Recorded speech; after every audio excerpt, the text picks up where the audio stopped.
Hi guys नमस्कार। गोटे कथा कहबी मैच थिला पंजाब वर्सेस केकेआर। पंजाब कम स्कोर करथिला बा लोएस्ट स्कोर करथिला 111 रन करथिला, किंतु केकेआर 111 रन भी काली करि पाइलानी। मैच लागिला सिनेमा भड़िया।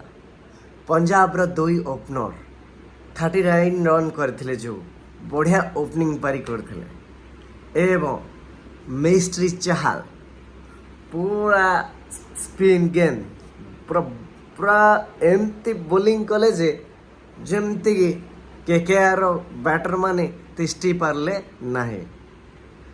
एवं कैप्टन श्रेयस अय्यर, वाह मस्त कैप्टनशिप, पूरा प्योर प्लानिंग करके स्पिन को पूरा 5 सहित मैच रे लगेवा, ठीक जगह ठीक बोलिंग दवा बोबाल लगला।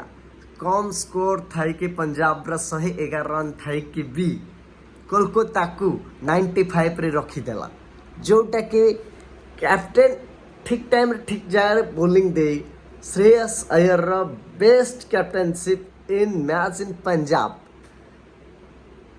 पूरा प्योर सिनेमा थिला।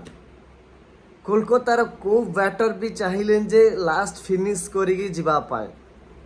मैच पूरा पलट कर देला चाहल 4 विकेट नेके।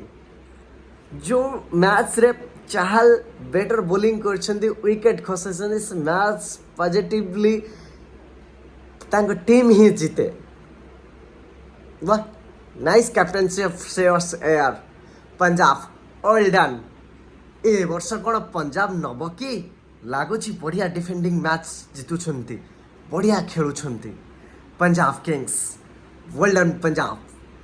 जगे पंजाब, जगे पंजाब। जय जगन्नाथ, जय श्री राम।